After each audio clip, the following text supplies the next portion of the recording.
नमस्कार साथियों, आप सभी का आपके अपने YouTube चैनल सॉल्व टॉक्स में स्वागत है। आज की इस वीडियो में मैं आप सभी छात्र छात्रा जो भी क्लास 11th में उन सभी छात्र छात्राओं के लिए फिजिक्स का सेट पेपर 1 जो आपको मॉडल सैंपल पेपर 1 है उसका मैं डिस्कशन लेके आया हूँ। तो मैं आपको टोटल 35 क्वेश्चन उन सभी का डिस्कशन कराऊंगा विद सॉल्यूशन। तो वीडियो को लास्ट तक जरूर देखिएगा और अगर आपको ये वीडियो पसंद आए तो वीडियो को लाइक कर दीजिएगा। चैनल पर न्यू आए तो चैनल को सब्सक्राइब करिएगा और जितना हो सके वीडियो को अपने दोस्तों को शेयर जरूर कर दीजिएगा। तो चलिए हम लोग वीडियो को शुरू करते हैं। तो देखिए, आप सभी छात्र छात्राओं को मालूम होना चाहिए कि आपको 35 क्वेश्चन पूछे जाएंगे। ठीक है, आपको 35 नंबर मिलेंगे और आपका जो समय मिलेगा आपको सिर्फ 1.5 घंटे का समय मिलेगा।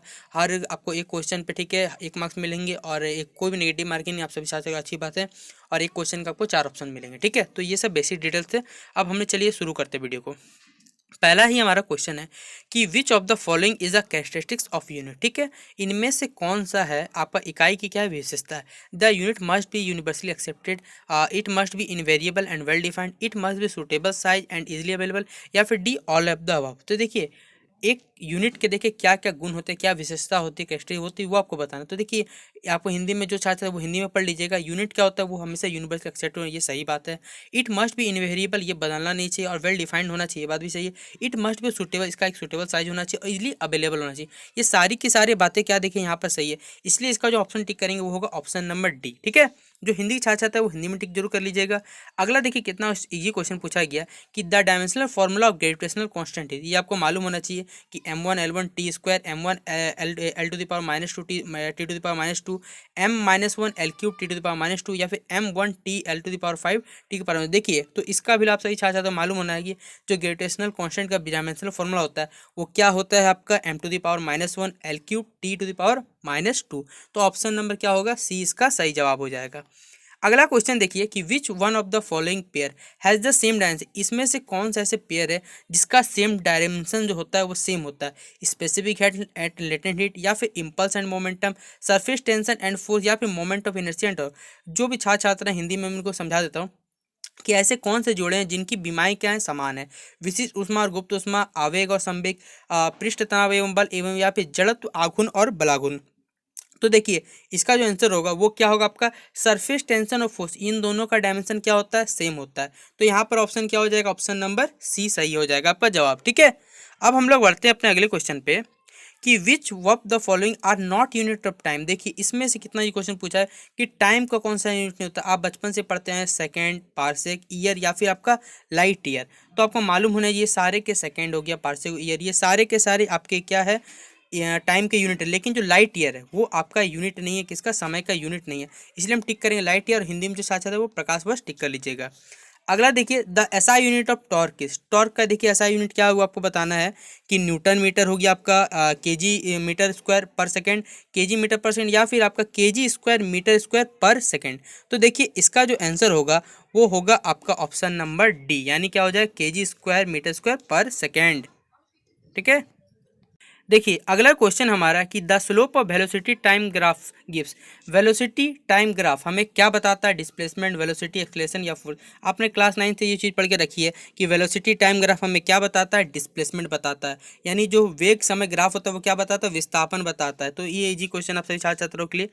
अगला क्वेश्चन है कि ए बॉल इज प्रोजेक्टेड। एक बॉल क्या प्रोजेक्टेड किया हुआ है, कितने वेलोसिटी से, 20 मीटर पर सेकंड, वो vertically. Find the distance travelled in first 2 second. आपको जो डिस्टेंस है बताना है लिंक का फर्स्ट 2 सेकंड में, और जी का जो वैल्यू है वो 10 मीटर पर सेकंड स्क्वायर क्या करना है, यहाँ पर रखना है आपको, और वैल्यू जो है क्या करना है, डिस्टेंस का कैलकुलेट करना है। तो देखिए, ये सारे के सारे न्यूमेरिकल अगर आपको सॉल्व चाहिए तो आप हमारे यूट्यूब चैनल, ठीक है, जिसका नाम है आपका न्यू वे एकेडमी, जिसका लिंक आपको वीडियो के डिस्क्रिप्शन बॉक्स में जुड़ जाएगा, मिल जाएगा आपको। तो आप वहाँ पर जुड़ जाइएगा, मैं आपको वहाँ लिंक दे दूंगा डिस्क्रिप्शन बॉक्स, वहाँ से ऐड हो जाइएगा। और कमेंट सेक्शन में जितने भी छात्र छात्रा है, अगर आपको चाहिए फुल डिस्कशन इस कहाँ से सर इसका वैल्यू कैलकुलेट हुआ, तो मैं आपको वहाँ पर डिस्कस कर दूंगा। तो आप सभी छात्र छात्रा वहाँ पर उस चैनल को ज्वाइन कर लीजिए, आपको सारे के सारे फीस के क्लास जितने भी न्यूमेरिकल है वो सारे के सारे वहाँ पर अवेलेबल करा दी जाएंगे। ठीक है, तो देखिए अभी मैं आपको इसका आंसर बता देता हूँ। इसका जो आंसर निकालिएगा वो होगा 20 मीटर, यानी ऑप्शन नंबर ए इसका सही जवाब हो जाएगा। अगला क्वेश्चन है acceleration etch which type of physical. Acceleration किस टाइप का physical quantity, vector, scalar, tensor, या फिर नन ऑफ द दीज। तो देखिए, आपका जो एक्सेलरेशन हिंदी में त्वरण, जिसको क्या कहते हैं आप, त्वरण। त्वरण क्या है आपका, ये किस प्रकार के भौतिक राशि, सदिश, अदिश, टेंसर, या फिर इनमें से कोई नहीं। तो देखिए, एक्सेलरेशन क्या होता है आपको मालूम होना चाहिए, वेक्टर क्वांटिटी है। ठीक है, क्योंकि इसमें आपका मैग्नीट्यूड प्लस क्या होता है आपका डायरेक्शन होता है, इसलिए ये एक वेक्टर क्वांटिटी हिंदी में कहते हैं तो सदिश राशि है। अगला, if the displacement of an object, एक ऑब्जेक्ट का क्या डिस्प्लेसमेंट जीरो है, तो हम उसके व्हाट कैन वी डू से अबाउट इस डिस्टेंस, वो जो डिस्टेंस कवर करेगा उसके बारे में क्या कहेंगे, इट नेगेटिव, वो डिस्टेंस नेगेटिव होगा। इट इज मस्ट भी, ये जीरो के बराबर, ये शून्य नहीं होना चाहिए, ठीक है, या शून्य होना चाहिए सॉरी। और इट कैन नॉट बी, यह शून्य नहीं होना चाहिए, या फिर इट मे और मे, यह शून्य भी हो सकता है या शून्य नहीं भी हो सकता है। तो इसमें से कौन सा आंसर सही होगा, ये आप सभी साथ जानते हैं कि देखिए इसका जो वैल्यू होगा डिस्टेंस का, या तो क्या हो सकता है शून्य हो सकता है, या फिर आपका शून्य नहीं हो सकता है, यानी option number D it may और मे नॉट बी जीरो हो जाएगा। अगला सवाल है हमारा, देखिए ये भी एक न्यूमेरिकल क्वेश्चन है कि two cars A and B are moving with velocity of 100 kilometre per hour and 60 kilometre per hour, what is the relative velocity of car A with respect to car B if both are along with straight line in the, देखिए दो car है जिनको velocity कितना 100 kilometre per hour and 60 kilometre, ठीक है, ए का velocity दिया और बी का दिया, दोनों का what is the relative velocity of car A with respect to, car A का कार बी के साथ रिलेटिव वेलोसिटी क्या वो आपको कैलकुलेट करना है, जबकि ये दोनों कार क्या सेम स्ट्रेट लाइन में और सेम डायरेक्शन में क्या करे जा रहे हैं। तब देखिए जब आप इसका वैल्यू निकालिएगा तब इसका जो वैल्यू निकलेगा वो होगा 40 किलोमीटर पर आवर, 40 किलोमीटर प्रति घंटा, क्या हो जाएगा इसका आंसर, ठीक है। अगला है देखिए the rate of change of displacement, देखिए कितना इजी क्वेश्चन पूछा गया कि rate of change of acceleration displacement sorry क्या कहलाता है आपका, वो कहलाता है वेलोसिटी, यानी डिस्प्लेसमेंट बाय टाइम जिसे आप कहते हैं वो क्या कहलाता है आपका velocity. Direct question, the rate of change displacement क्या कहता है वेलोसिटी, यानी हिंदी में जो छात्र टिक कर लीजिएगा वेग, यानी 11 का सी हो जाएगा। अगला क्वेश्चन है analogue of mass in rotational motion is, जो घूर्णन गति में द्रव्यमान का जो समतुल्य राशि होता है, ठीक है, समतुल्य राशि क्या होते हैं, मोमेंटम इनर्शिया होती है, टॉर्क होती है, एंगुलर वेलोसिटी होती है, एंगुलर मोमेंटम होती है, जड़त्व आघूर्ण, बल आघूर्ण, कोणीय वेग या फिर कोणीय संवेग। तो देखिए जो होता है analogue of mass in rotational motion, वो क्या होता है आपका, वो होता है मोमेंट ऑफ इनर्शिया, यानी ऑप्शन नंबर ए, और हिंदी में जड़त्व आघूर्ण जिसे हम कहते हैं।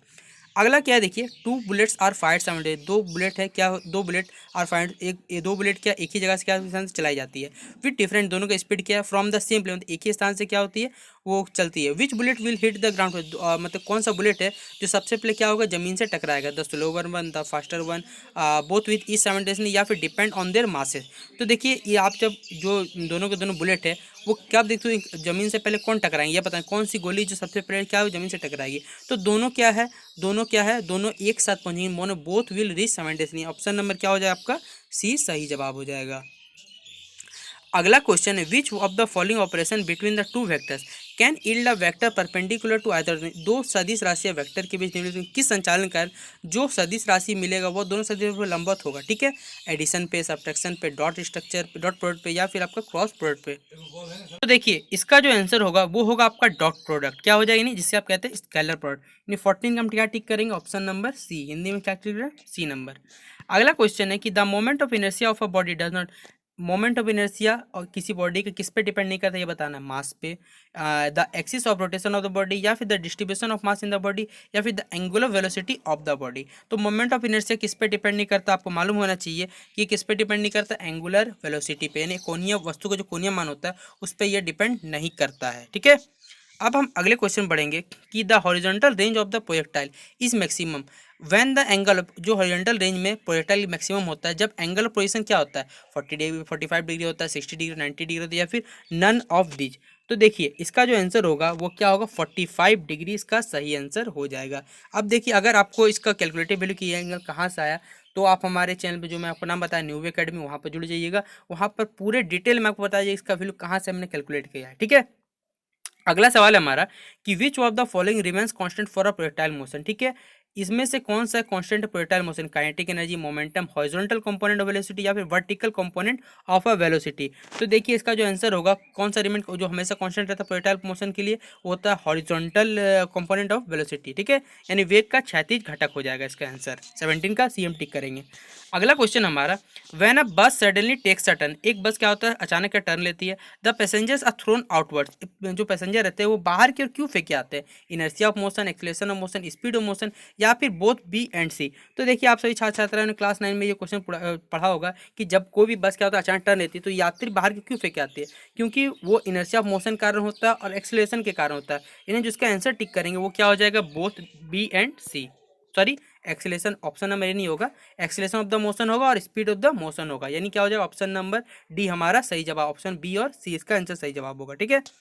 अगला क्वेश्चन हमारा कि a person sitting in an open car moving at constant velocity throws a ball vertically up into air. ठीक है, एक समान वेग से चलती हुई खुली कार में बैठा हुआ एक आदमी गेंद को हवा में फेंकता है। ठीक है, तो गेंद कहाँ गिरेगा? Outside the car, in the car ahead of the car में व्यक्ति के आगे, in the car to the side car के व्यक्ति पीछे, या exactly in the hand which through, यानी जिस आदमी है जो फेंका उसी के हाथ में गिरेगा, ये आपको बताना है। तो देखिए आप अब जो कार है अगर क्या करिए कांस्टेंट वेलोसिटी चलाए, कांस्टेंट वेलोसिटी के साथ अगर चलाइएगा तो जो आपका बॉल है सॉरी आपका, वो कहाँ गिरेगा? आपके हाथ में गिरे, यानी क्या? Exactly in the hand which through it up, यानी ऑप्शन नंबर डी सही जवाब होगा।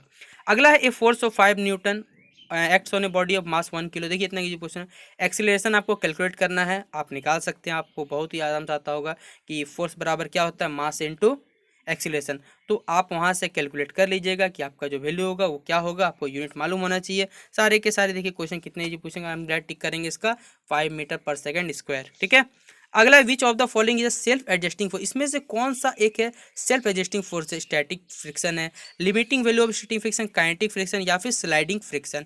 तो देखिए यहाँ पर कौन सा आपका एक सेल्फ एडजस्टिंग फोर्स है, वो है आपका ऑप्शन नंबर ए, यानी क्या है आपका? स्लाइडिंग फ्रिक्शन, यानी हम टिक करेंगे स्थैतिक घर्षण क्या है आपका? एक सेल्फ एडजस्टिंग फोर्स है। अगला हमारा when a torque acting on a system is zero, एक टॉर्क क्या हो सिस्टम पे क्या है? Zero. Then which of the following should not change, इसमें से कौन सा चेंज नहीं होगा? Linear velocity, angular momentum, angular displacement, या force acting on the body. तो देखिए जब किसी सिस्टम में टॉर्क क्या होता है? जीरो होता है, तब उसका क्या नहीं बदलता? आप सभी शायद जानते होंगे कि इसका क्या नहीं बदलता? एंगुलर डिस्प्लेसमेंट, जिसे आप कहते हैं कोणीय विस्थापन, यानी ऑप्शन नंबर सी क्या हो जाएगा? सही जवाब। अगला देखिए ये भी आपका एक न्यूमेरिकल क्वेश्चन है कि एक हैमर है जिसका मास 300 ग्राम है, वो क्या कर रहा है? Moving at 40 metre per second, उससे कितने गति से चलाया जाता है? 40 मीटर पर सेकंड की speed. The nail stop the hammer in a very short of 0.02, जो कील है आपका 0.02 क्या करता है? हथौड़े को क्या करे? रोक देती है। तो the force of the nail on the है, जो हथौड़े पर जो कील के द्वारा बल लगाया गया वो क्या हो कैलकुलेट करना है? 600 न्यूटन, 1200 न्यूटन, 2000 न्यूटन, या 2500 न्यूटन। तो देखिए जब आप इसका वैल्यू कैलकुलेट करिएगा तो वो निकले कितना? 1200 न्यूटन, ये ऑप्शन नंबर बी में है 1200 न्यूटन। ठीक है, अगला है कि a bullet of mass 40 gram is fired from a gun of mass 8 kg with a velocity of 80 metre per second, calculate the required velocity आपको निकालना है। ठीक है, एक बुलेट है इसका मास 40 ग्राम है, ठीक है, गन से फायर किया जा रहा है, गन का मास कितना दिया हुआ? 8 किलो दिया हुआ है, और वेलोसिटी कितना? 800 मीटर पर सेकंड। आपको required velocity of the gun क्या करना है? निकालना है। तो देखिए आप इसका जब वैल्यू कैलकुलेट करिएगा तब आएगा -4 मीटर पर सेकेंड, यानी ऑप्शन नंबर डी में आपको मिल जाएगा ये। अगला सवाल है force required in accelerating a 3 kg mass at 5 metre per second square and a 4 kg mass at 4 metre per second will be zero in both the cases, same in both the cases, greater for 3 kg mass at 5 metre per second square, या फिर greater for 4 kg mass at 4 metre per second square. 3 kg द्रव्यमान को देखिए 5 metre प्रति second square, और 4 kg द्रव्यमान को 4 metre प्रति सेकंड गति देने के लिए आवश्यक बल क्या होगा, ये आपको बताना है। तो देखिए इसका जो आंसर होगा वो होगा आपका greater for 4 kg mass at 4 metre per second, option number D क्या हो जाएगा इसका सही जवाब। अगला सवाल है हमारा the centripetal force acting on a body undergoing circular motion is mv² by mv² R, या फिर आपका mw² बाई आर। तो देखिए ये जो होगा आपका वैल्यू क्या होगा? जो सेंट्रीपिटल फोर्स का क्या फॉर्मूला होता है? mv² बाई आर, यानी ऑप्शन नंबर ए सही जवाब हो जाएगा। अगला क्वेश्चन हमारा टू ऑब्जेक्ट्स, ठीक है, दो ऑब्जेक्ट है, A and B are moving with the same, दोनों का जो मोमेंटम है वो क्या होता है? सेम है। Mass of object B is greater than mass, जो बी ऑब्जेक्ट बी है उसका मास क्या ऑब्जेक्ट ए से क्या ज़्यादा है? Then which of the following have same have higher, किसका काइनेटिक एनर्जी ज़्यादा होगा? Object A object B both the object with same kinetic energy, या डाटा गिवन इज इनकम्प्लीट। तो देखिए किसका आपको अधिक होगा आपको मालूम है, ये हो जाएगा आपका ऑप्शन नंबर ए, यानी ऑब्जेक्ट ए क्या होगा? किसका काइनेटिक एनर्जी ज़्यादा होगा? ऑप्शन नंबर ए का। अगला सवाल है कि area under force displacement graph. देखिए फोर्स डिस्प्लेसमेंट ग्राफ हमें क्या बताता है? ये भी आपको मालूम होगा कि क्या बताता है? वो वर्क डन बताता है। ठीक है, यानी ऑप्शन नंबर डी हो जाएगा इसका सही जवाब। अगला क्वेश्चन है हमारा कि what is the average power required to lift a mass of 100 kg to height of 50 metre in 50 second. एक 100 kg के द्रव्यमान को क्या करना है? 50 मीटर की ऊंचाई तक उठाने के लिए, ठीक है, कहाँ 50 सेकंड में, वो कितना औसत शक्ति का क्या है हमको जरूरत है, ये आपको बताना है। तो 980 वाट, 98 वाट, फिर 100 वाट, या फिर आपका नन ऑफ दीज। तो देखिए जब इसका वैल्यू निकालिएगा आप तो वो क्या निकलेगा? 980 वाट, यानी ऑप्शन नंबर ए में मिल जाएगा आपको 980 वाट। अगला क्वेश्चन हमारा moment of inertia of a thin rod of mass. Moment of inertia किसके निकालना है, थिन रॉड है, इसका मास कितना है, लेंथ कितना एल है, अबाउट एन एक्सिस है perpendicular to the rod at the mid point. ठीक है, जो क्या है एक्सिस पे है लेकिन परपेंडिकुलर क्या मिड पॉइंट पे परपेंडिकुलर है। ठीक है, ये आपको बताना है, यानी आप हिंदी में कहते हो जो इसके लंबाई के लंबवत तथा मध्य बिंदु से गुजरती है। तो देखिए M L square by R, M L square by 3, M square by 12 या फिर नन ऑफ दीज। तो देखिए ये भी आप जब कैलकुलेट करिएगा तब इसका आंसर आपको निकलेगा ऑप्शन नंबर सी, यानी एम एल स्क्वायर बाय 12। ठीक है, अगला हमारा क्वेश्चन नंबर ड्यू 31, due to an application of 5 newton force an object moves 10 metre along perpendicular direction of the force. ठीक है, 5 न्यूटन बल के कारण एक वस्तु क्या होती है, बल की लंबवत दिशा में 10 मीटर तक चलती है। तो वाट अमाउंट तो कितने अमाउंट क्या हुआ, वर्क किया गया, ये आपको बताना है। तो देखिए ये भी जब आप कैलकुलेट करिएगा तो इसका आंसर पता कितना निकलेगा, 0 जूल निकलेगा, यानी ऑप्शन नंबर डी इसका सही जवाब होगा। अगला है the work perform on an object does not depend on the displacement, the force applied, the angular between force and displacement या the initial velocity of the object. तो जो वर्क परफॉर्म होती है ऑब्जेक्ट पे किस पे डिपेंड नहीं करता है, ये डिपेंड नहीं करता आपका इनिशियल वेलोसिटी पे, जो वस्तु का जो प्रारंभिक वेग होता है उस पर यह निर्भर नहीं करता है। अगला क्वेश्चन है the work done by all the force external internal on an object equal to the, किसी वर्क डन बताना है, force work done by the all forces, यानी क्या बताना है आपको, किसी वस्तु पे क्या हो रहा है, सभी बल लग रहा है, उसको क्या ऑन एन ऑब्जेक्ट वो किसके बराबर होता है वो बताना है। कुल ऊर्जा यानी कि अगर total energy, kinetic energy, potential energy या फिर नन ऑफ दिस। तो देखिए इसका जो आंसर होगा वो होगा आपका ऑलवेज क्या होगा, काइनेटिक एनर्जी, यानी ऑप्शन नंबर क्या हो जाएगा हमारा, विगतिज ऊर्जा क्या होगा सही आंसर। अगला सवाल हमारा कि the centre of a mass of body, किसी वस्तु का द्रव्यमान क्या होता है, always light the geometrical surface, always lies inside the body, always light outside the body या मे लाई विथ इन और आउटसाइड द बॉडी। तो देखिए ये क्या होगा आपका, ये होगा ऑलवेज मे लाई विथ इन और आउटसाइड द बॉडी, यानी ऑप्शन नंबर डी क्या वस्तु के भीतर या बाहर हो सकता है। ऑप्शन नंबर डी हम टिक कर लेंगे। अगला है कि the torque of a force F बराबर दिया -3 i cap plus J cap plus 5 K acting at the point R बराबर 7 i cap plus 3 J plus I cap. ठीक है, 3 जे प्लस आई यहाँ के कैप होगा। ठीक है, मिसप्रिंट हो चुका है शायद लगता है मुझे। ठीक है, तो देखिए जब आप इसका वैल्यू निकालिएगा तब ऑप्शन नंबर क्या निकलेगा आपका, ए निकलेगा 14 i cap -38 J cap plus 16 J cap. In option number हम क्या करेंगे, टिक कर लेंगे। तो देखिए अगर आप सभी छात्र छात्रा अगर चाहिए कि सर ये सब कहाँ से कैलकुलेटिव हुए, जितना सारी सॉल्यूशन है तो मैं आपको बता दूंगा। तो आप हमारे यूट्यूब चैनल जो हमारा न्यू अकेडमी, इसका लिंक आपको डिस्क्रिप्शन में मिलेगा, वहाँ जुड़ जाइएगा और इस वीडियो कमेंट सेक्शन में बताइएगा कि हाँ सर हमें पूरा सॉल्यूशन चाहिए, कहाँ से न्यूमेरिकल के क्वेश्चन आए। आप सभी छात्र छात्रा के उस चैनल पर मैंने बहुत सारे वीडियो अपलोड किए हुए हैं, क्लास 12 के भी है, क्लास 11 के, फिजिक्स के, केमिस्ट्री के। तो आप सभी छात्र जो भी केमिस्ट्री और फिजिक्स के हैं, ठीक है, वहाँ पर आपको बहुत से जो आपके सिलेबस में आते हैं क्वेश्चन वो आपको अवेलेबल मिल जाएंगे। तो फिलहाल अगर आपको ये वीडियो पसंद आया तो वीडियो को लाइक कर देना, और अगर चैनल पे न्यू आया तो चैनल को सब्सक्राइब कर देना, जितना हो सके वीडियो को अपने दोस्तों को शेयर जरूर कर दीजिएगा आप लोग। ठीक है, तो चलिए मिलते हैं अपने अगले वीडियो पे, तब तक के लिए जय हिंद जय भारत।